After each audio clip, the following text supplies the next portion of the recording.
Wow. I go from rolling a boon, but didn't quite make it. I'm rolling a dragon. Double demons. Okay. Okay, well, and I lost my shield. I'll scratch it out of my character sheet later. So let's see here. I guess next round.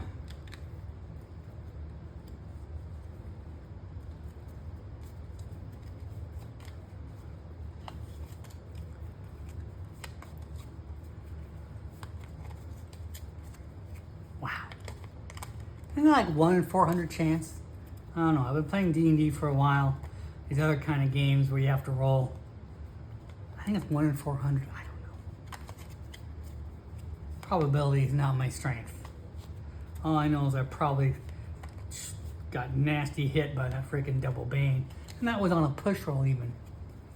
A nerve. Tell ya. Okay. Okay. All right. 2 for me. 1 for our spider. I think I'm gonna do the same thing. I'm gonna swap. He can go second. Maybe I should go twice though, because I could kill him in a blow. Now, even though that evade did not work out so well for me, it's still a good idea to save something because you never know what's going to happen. 2d8 with a lot of damage for me to take. You know, when I don't even know what all this is going on down here. Why did I do this to myself? Because, you know, sometimes you gotta have that special episode, just like Blossom. I'm gonna roll to attack. I hit with my broadsword. 2d6. Only did 4 points of damage plus a d4. For 5 points of damage. That leaves this spider at 4 points, hit points left. I think I want to make another morale check for him though. I think if I did it last time, I'm going to do it again. He's only more hurt. I'm still going to say at 5-6 he flees. Otherwise he sticks around. 6. He's going to flee. He's going to take his little miserable little life and scurries into this web out of my sight. I don't even know where he's gone, what's under that web, what's there. But nevertheless, Isaac is not going to stick around to find out. He does not want that spider to come back.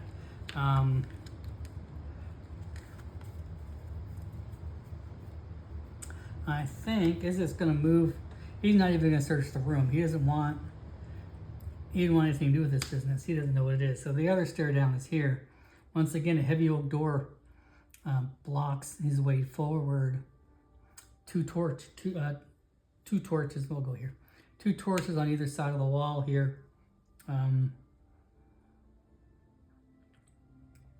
think he's going to take off his helmet though. He's going to try to listen at the door just to see if he hears anything. I want to make an awareness check. He doesn't hear anything. He slowly opens the door. In this room here, oh, the smell. The smell is even worse in this room. If it's possible to be worse, somehow it is even worse in this room. He goes on through. This room is filled with like rotting food stuff. There's this big pile of bone carcasses from old animals over here. There's some storage containers. There's just rotting food, gristle, meat, vegetables, everything you could possibly imagine here it's disgusting. There is only a singular trail that makes its way down over to here. There's another door on the opposite side of the room over here. Once again, there are 2 torches on either side of the wall, but this room is just filled with garbage and stacked high with boxes. What is going on here? Once again, there is no one here. What? This room appears to be completely empty. But it's filthy, and there's rats scurrying around out here. You know, I'm not sure if he wants to even try to search this room. I think now that I'm out of the room with the spider, I think he closes this door firmly behind him, tightly. I wonder if there's a lock on this door behind him. Is there a latch? I would think they may keep this room locked. Not all of the spiders. It wasn't locked when he entered into it. No, I guess I'm not going to say there's a lock onto it. They got the torches guarding that door. Its fear of fire is what is keeping that spider from coming. And plus, he's really fat and big. Probably couldn't even scrape through that door if he tried. So no, I guess I won't worry about that. I'm gonna take a round rest here. I think. I know it's kind of the same day. I took a short rest. What do you call that? Like a stretch rest already, but I haven't taken a round rest, which I think is what you used to. Take a look here. This is the same day, isn't he? I don't know if I can take a rest. Oh, wait a minute, wrong book. I take a look. I think, I took a stretch rest when I fought that boar, mainly to help my poor mount. I was not as hurt as bad as the mount was, but you only get one of those per rest session. I think I'm kind of out of luck. A round rest only recovers willpower points. That's not going to help me. I already took a stretch rest, and I'm sure the heck not taking a shift rest here. I think I've just got to be careful. I'm down 1, 2, 3, 4, 5, 6 hit points. I've only got 8 hit points. This is very scary. I didn't consider the fact that I can't even take a shift rest because I did earlier in the day. Okay. Maybe I will take a moment. I don't, isn't sure what's going on in this house. He doesn't know how he got teleported here or why. He doesn't know why that guy in the alley even had a teleportation stone. Why are they keeping a spider as a pet? Why is this room full of rotting food and bones and meat? There are some storage containers over here. I think I want to make a scavenge roll and see what I can find, if there's anything in them.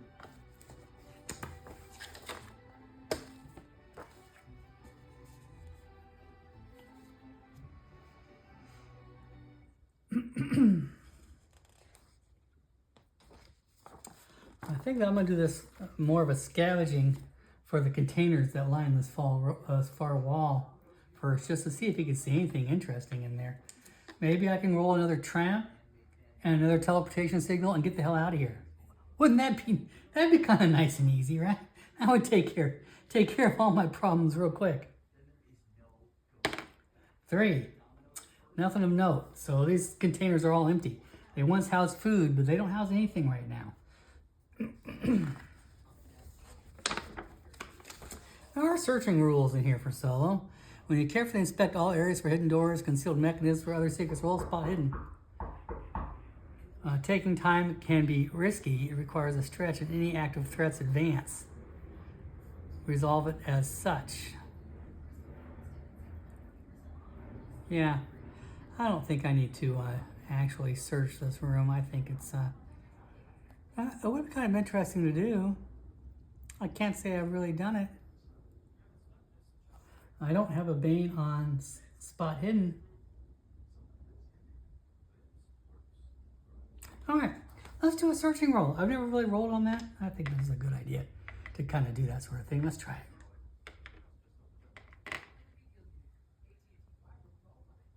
it. D10. I don't know if I can afford to roll anything bad, but we'll give it a shot. 9. A hidden vault. 2 treasure cards and roll again. Is this really happening right now? Let's see. When you carefully inspect an area, taking time is risky. It requires a stretch, and any active threats advance. Wow, really? Back in the corner here, over here, under this great pile of food and trash, sure enough, there's actually a concealed chest over here. intentionally concealed behind the boxes of garbage and trash. Wow, I'm gonna draw 2 treasure cards. I was not expecting that. I'm kind of shocked. Okay, suddenly I gained more treasure in this game. Really, from just random, searches, scavenging. I've gained most of my treasure from just scavenging and now searching, actual reward and gambling. The results in gambling. Actual treasure from, I don't know, defeating monsters. Not so much really. Well, a little bit of that too. Wow. Silver necklace and a gold ring. When I picked up that gold bracelet in my last game, I forgot to roll, like I said, through my house rule, whether that was a magic bracelet. That's fine. We let it go. But I will remember this time. Let's roll and see if this is a magic. Silver necklace is magical. It is not. Let's roll this gold ring and see if it's magical. It is not. Okay. I will keep these and I will roll the value of these later. I get to roll again. Wow. Okay, let's roll it again. Of course, that could mean you roll something bad, right? Isn't it kind of dangerous to roll again? 5. Hidden antechamber. Roll location details. Hidden antechamber.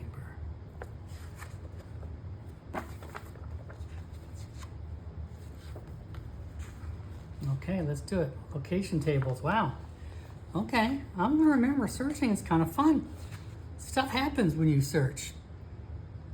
Weird things happen. You don't even think about.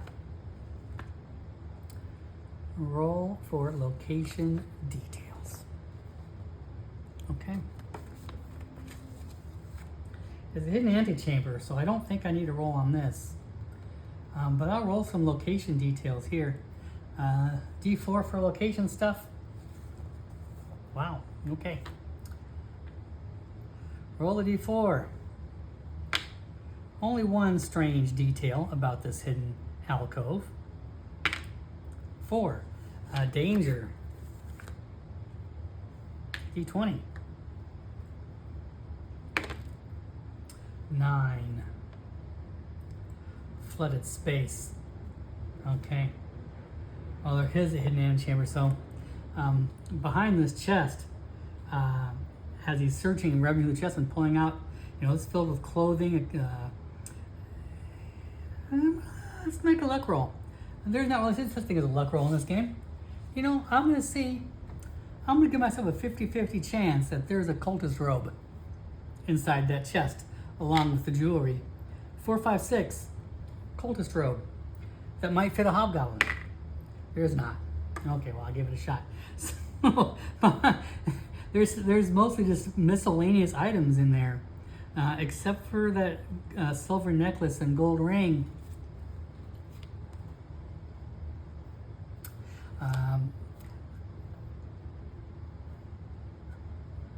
That gold ring has an inscription on the inside. It says, "Beloved Naja." Make that what you will. Hidden alcove over here. It looks like this alcove might have one time been a way out. Maybe it is still a way out, but it is completely flooded. But it's flooded with like refuge from rotting food that is drained off of here, like when vegetables decompose and leave behind rotten water. There's been a flowing trough that's been flowing out of this room into this flooded alcove and out of the house.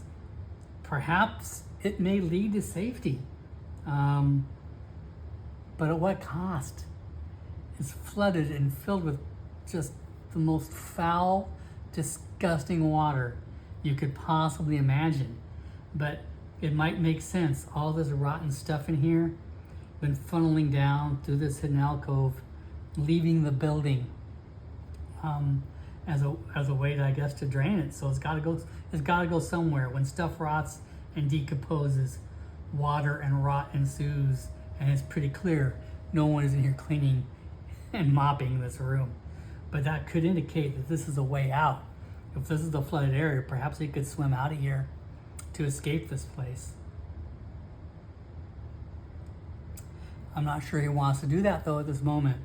He doesn't even know what this place is, who these people are, why he is even here. But he has spent quite a bit of time in this room searching. Takes a good 10, 15 minutes he has been searching this room. He's been quiet about it. The door over here, because it's this thick oak door, once again surrounded by torches. He's going to listen to see if he hears anything in that room. Once again, he's going to take off his helmet and do an awareness check at that room, see if he hears anything. 7. There is definitely muttering behind the door. That muttering sounds terrifying, like ritualistic chanting. Voices in unison, chanting in strange phrases, words he doesn't understand. He's a knight. You know, if there's one thing they can, humans, elves, mallards, Dakin knights share, and Nightkin knights share. Rare knights, if they such exist, share. If there's one thing in common, they know and understand, and their purpose. Demon cults are the biggest threat to this world. Summoning demons is the quickest way to destroy a city, a people, and a world. They are all unified in their destruction of demons and everything that has to do with them. This sounds, he knows now. He wasn't sure. He suspected, but that guy in the alley could have just been a mage. This could have been the mage's home. Who knows? There's other possibilities of why that guy in the alley had a teleportation stone and why it led to this house. But nevertheless, cultist was high on his suspicion, and what's going on behind this door has confirmed it. There are cultists in this room. Cultists summon demons. Demons destroy a people, destroy a city, and destroy a world. It is the duty of a knight to destroy demon cults. All knights share that trait. But how? He's by himself, he's hurt. He doesn't know what's in this room.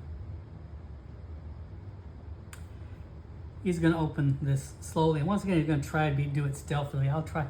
There's no way I'm doing their stealth check under 5, but we'll try it. 14. Okay, so he's not super stealthy about it. But nevertheless, they're obviously involved in something in the other room, considering he spent 10 minutes searching this room and clattering around here in his chainmail armor without anybody hearing him. So he opens the door and he peeks in. Sure enough, there in here is a demon summoning circle, a huge pile of food, and cultists. Let's see. I've got one thing that is included in our standees is an alarming amount of cultists. I mean, this is a shocking amount of cultists. I think maybe this guy's actually maybe he's supposed to be a rogue or something. I don't know. They all look very cultisty to me. Oh, this is probably the rogue. He looks more like a traditional rogue. Well, he's holding that weird curved blade. Anyway, neither here nor there. How many cultists are in this room? My handy D6 for determining these. This worked out well for me. I've already killed one cultist. I'm going to say 1, 2, 3. There are 2 cultists in this room. 3, 4, 1, 2 cultists. 3, 4, 5. 3 cultists. 6, 4 cultists. Can I do that to myself? I better be a little more cautious then. 1, 2 cultists. 2, 3, 4. Wait a minute, let me think about this. Math is hard. I already fought a giant spider. How much math can I do? I think I'm going to max out at 3 cultists on a 6. I think otherwise we'll go for on a 5-6. I'm going to say 3 cultists. Otherwise, 1, 2, 3, 4, 2 cultists.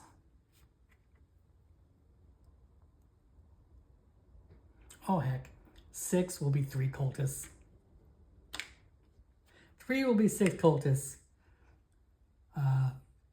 3, 4, 5, 2 cultists. Maybe a 1 or 2, 1 cultist. Maybe I'll catch one by surprise. 2 cultists, 1 cultist.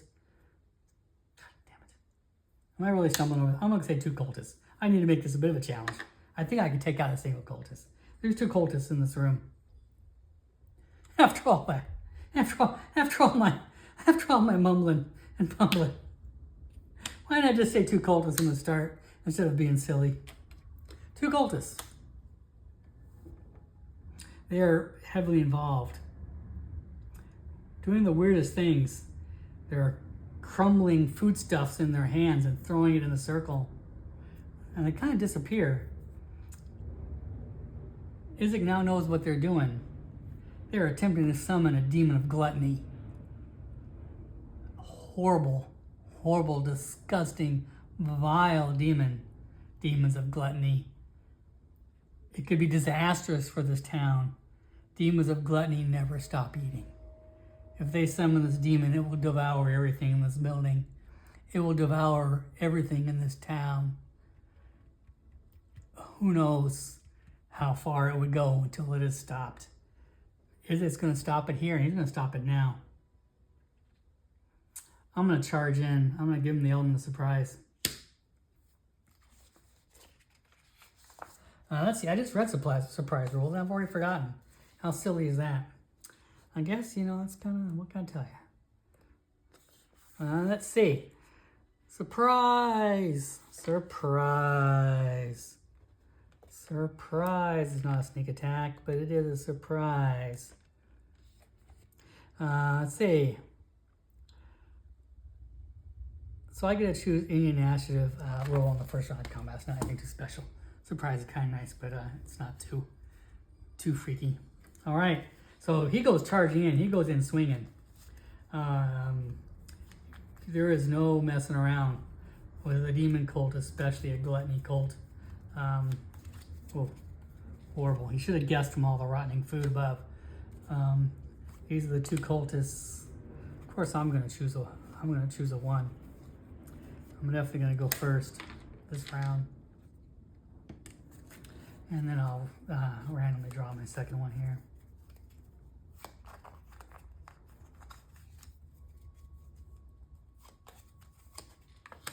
Okay, 1 and a 3. All right. I'm going to attack this cultist. The stats for cultists are in the main book.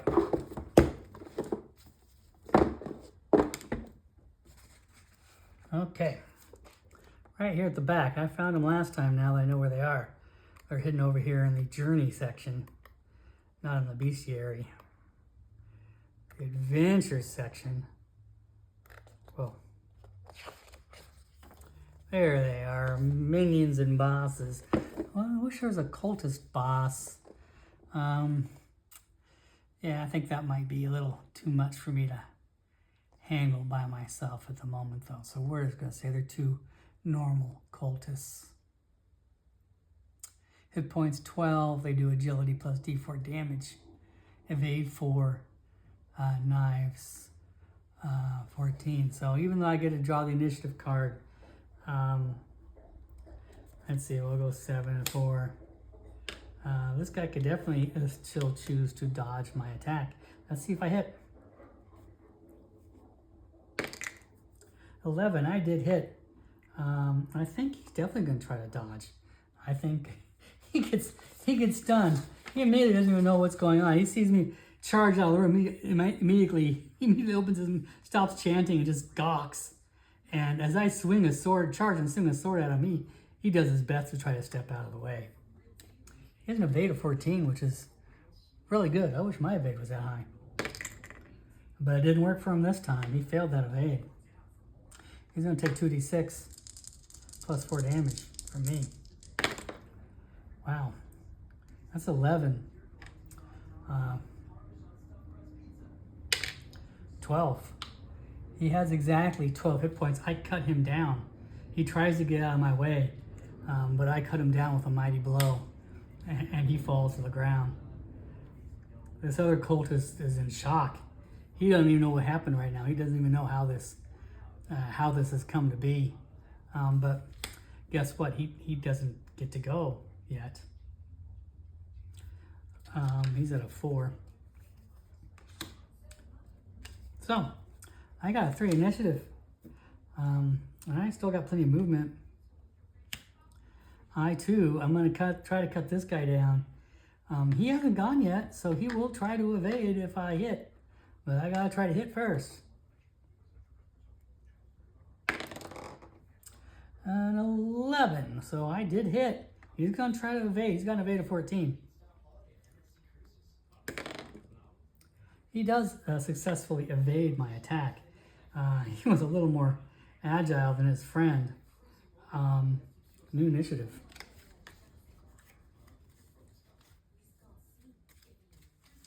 I do have some improvised weapons sitting over here.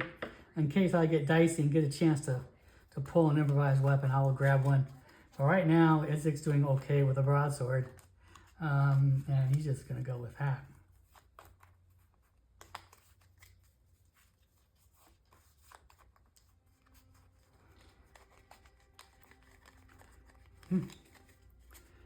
Okay. All right. Okay. 9, 2, 3. I go first. I'm gonna swing. He will try to evade if I hit. I got a dragon. That is a hit. And no worries. I've already got check on my swords. I can't get a second check. Let's see. I think I give myself something special for rolling a dragon, right? Can't I just do something special just for being awesome? Like if I use a dragon hit, let's go look at my dragons. Rolling a dragon. You achieve more than 10, it's faster than usual. You are particularly successful.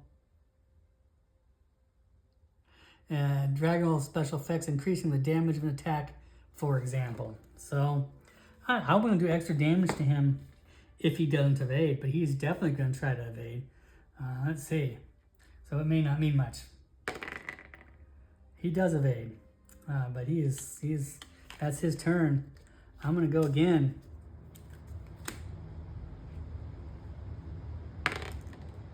I missed this attack. New round. I rolled an impressive dragon, didn't get a chance to use it. Stupid NPCs dodging my attack. A lot of nerve. I know how hard it is to roll a dragon in this game. It's not common, not easy. And you just go and just make it so it doesn't even matter. I rolled 2 demons earlier. 2 demons. Who does that? 2. I go on a 6 and an 8. He goes first. Wow. This is a tough call for this poor fella. I am on him like a terror. I have descended upon him. But I guess he would probably know if he doesn't find a way to stop me, he can't just keep running or dodging. I mean, he's got to try to stop me and hope that he can withstand my barrage, right? He's gonna attack me. God, no, he's got to dodge. But he can't keep dodging. This is probably gonna be his. Otherwise, he's got to wait for me to miss.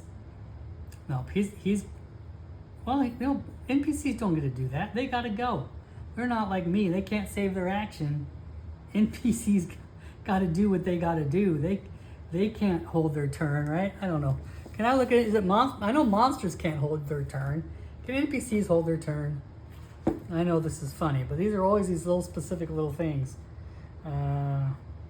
They move, perform actions, sustain damage.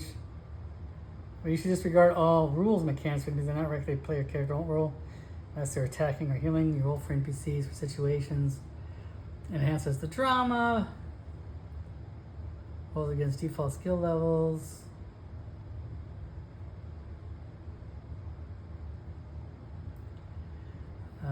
Minions almost never use willpower and often act on the same turn in combat. I think there is a, you know what, now that I think about it, there is a kind of a fun NPC table in here.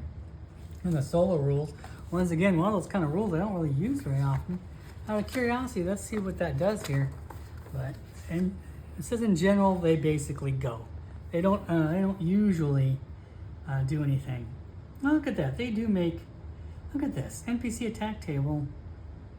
Choose an NPC's role, melee attacker, which he is. Use this table to decide what they do on their turn. Unlike monster attack tables, these attackers don't automatically succeed. Make a roll. You can also use simple NPC in the place attack table to add living creature. Decide if they're minion or boss and choose an attacker roll. That's kind of what's in the book. If you've not acted this round, enemy swaps initiative cards with you.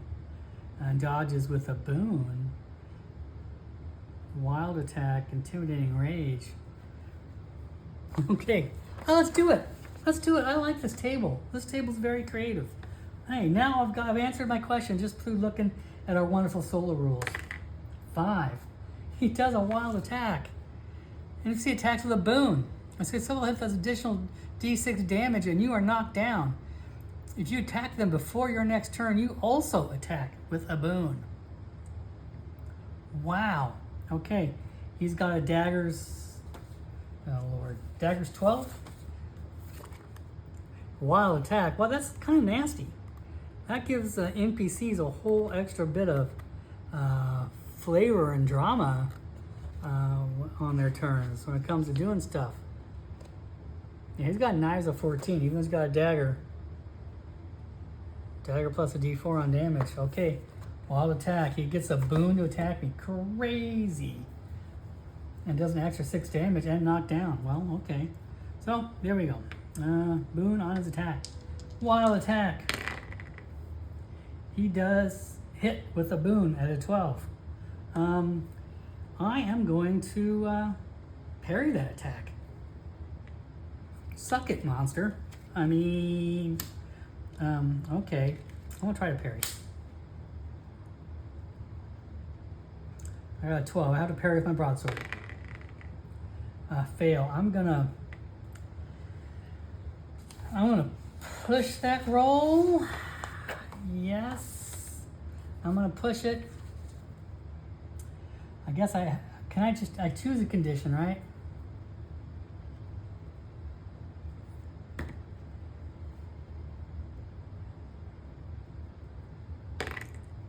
Okay, I did successfully parry that attack. Let's see, and I need to look up how much damage my weapon takes. God, I gotta look up everything tonight. My short-term memory is fading fast. This must be a long adventure this time around. I'm scared to think how long this video is going to turn out to be after all I've been through.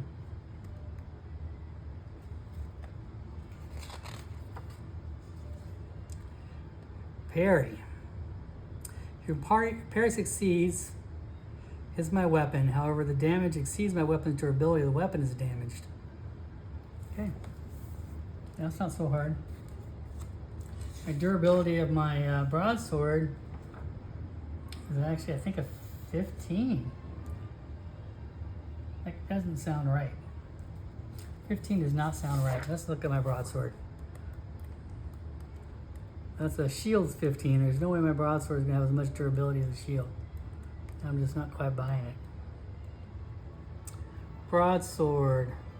Durability. It does have a 15 durability. Okay. So it is.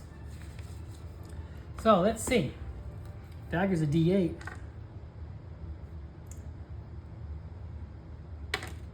6, and he does additional D6 because he's a wild attacker. 1, 7.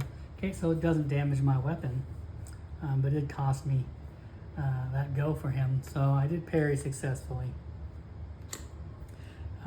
Wow. And so I get a boon on attacking him back. Isn't that what I just read in these rules? Because he's a wild, insane attack. If you attack before their next turn, you also attack with a boon. Well, he gave it a shot. Okay, let's see. I'm going to try it. I got a boon. That's a dragon or a demon. But I said it's a boon. I can still take my best die. A 19. I missed, even with a boon. So that's that initiative roll. Wow.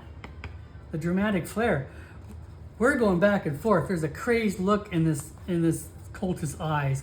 He knows that if he fails here, he won't be able to summon the demon and get the rewards he was promised. His companion has just been cut down. They're so close to completing this ritual. He's got to take me out, he knows. In order to complete the ritual, my body must be added to the demon's food pile. That's the only thing that will make this gluttony demon happy with the results.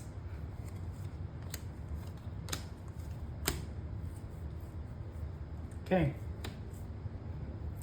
7, 9, 10. I'm gonna go first.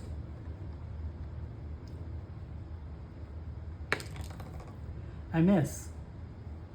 Let's see what he does this time. 1. Normal attack. He's got a knives of 14. Jeez. Wish my skills were so great. He hits. Let's see. I missed. I'm going to attempt to parry again, though. I like this. I'll attempt to parry one more time.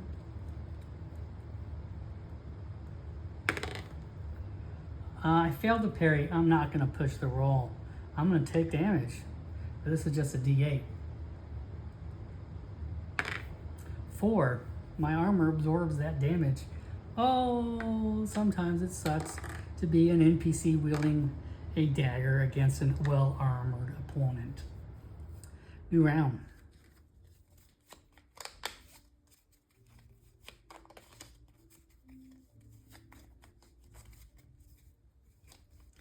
Isaac's not afraid. He smells success in the air. He's defeated one cultist in the room, a cultist outside. Forced a spider to flee. He knows that if he can take down this cultist, he can destroy this circle.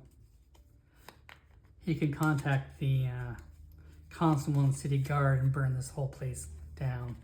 Oops. That's okay. It's just a 10. 5. I'm going to attack. 7. I hit.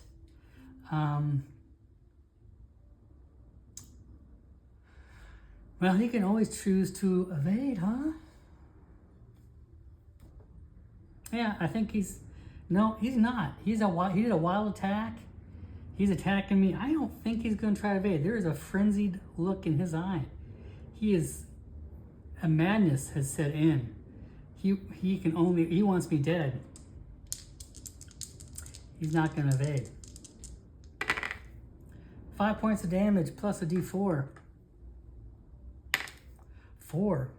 9 points of damage on this cultist. It's his turn. He misses me. Monsters and NPCs can't push. My go. I'm going to try to put him down. I miss. New round. This cultist has 3 hit points left. Pretty much if I hit, he's dead. Because I do a minimum of 3 points of damage.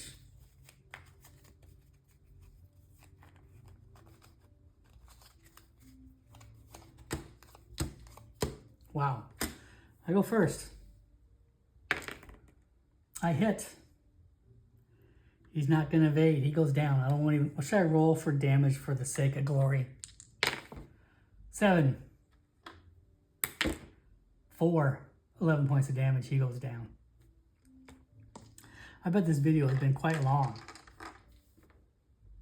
Isaac has defeated the cultists and somehow survived the horrid house of the gluttonous god. He stopped the demon summoning of the demon of gluttony that surely would have devoured this city. He's all too familiar with the horrors of demons and demon summoning.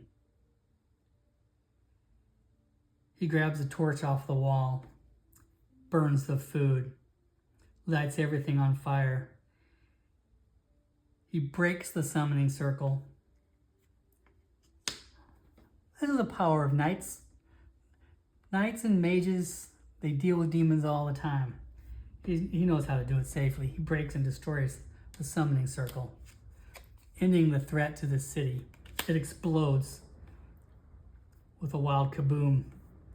Over here appears to be a door and a stairwell. I think we'll deal with that the next episode. I think I've probably dragged on long enough. Congratulations, Sir Isaac. You have survived this horrible encounter. Even somehow found a little treasure. Defeated the cultists, defeated the spider. Everything the oracles predicted that was going to happen in this series, even though I did not write this waypoint, came together in a nice little circle. Next episode, he'll go back, tell the constables about this place. Rest in the inn for the night, because he's got a free night. And then go back and tell Nyx of his success. And from there, we'll see where the adventure leads us next. Thank you. Take care.